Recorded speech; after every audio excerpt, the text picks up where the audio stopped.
Hey friends, today I want to talk about a sensitive topic, one that is hard to determine how much or how little to talk about, one that's easy to keep hidden, but it's something that can do unfathomable damage to your mental health. The topic is pornography. Now, people who use porn, one of the lies that they tell themselves to justify their behavior is, I'm not hurting anybody. It's not hurting anybody. I want to let you know that's a lie. We're going to break down why. For starters, you're hurting yourself. You're hurting your own soul. And we could even stop by quoting Jesus in Matthew 5, where he talks about how looking with lust at somebody else is equivalent of adultery. That in and of itself would be enough damage. But consider this. We take somebody else that's created in the image of God. We put them before your eyes and treat them like an object to be lusted after. That does damage to your soul. Because the more you treat people like objects, the further you disconnect from what they might be going through or feeling or what they might have been through, the easier it is for you to disconnect with other people. And studies have shown that the more frequently a person uses pornography, it has a deficit in their ability to empathize with others. Pornography hurts empathy. And that's not good. That's harmful for our souls. There's also the issue of intimacy.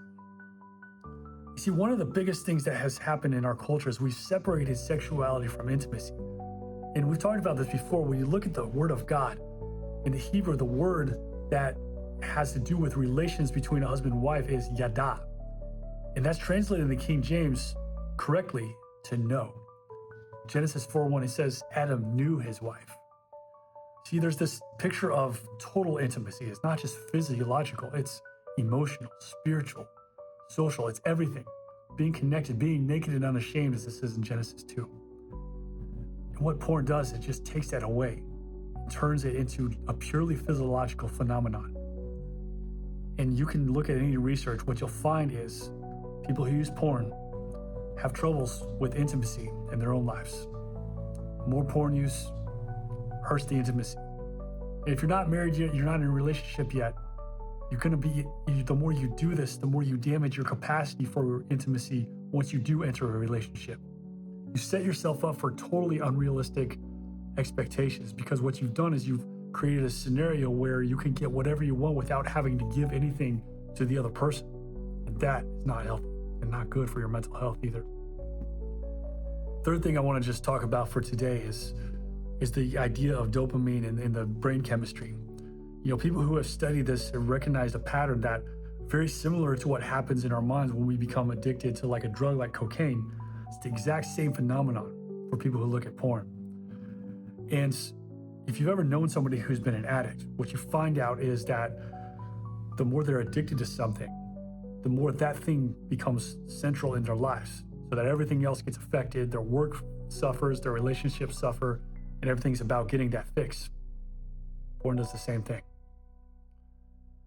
And so what I want to tell us today is simply this. It's time to understand that we're created for more. It's time to stop hurting ourselves and telling ourselves that it's okay because it's not hurting anybody. It's doing damage to ourselves. It's doing damage to our relationships. If you've been looking at porn, I want to encourage you to take a bold step. Let somebody in on that place in your life. Start to do the work that will result in rebuilding empathy. Start to do the work that involves taking yourself out of the darkness, walking into the light. Find some way to get help. Find a way to keep from damaging your soul. Let's get you free. God bless you. Thanks for joining us for this week's Mental Health Monday with Pastor Dan Harrison.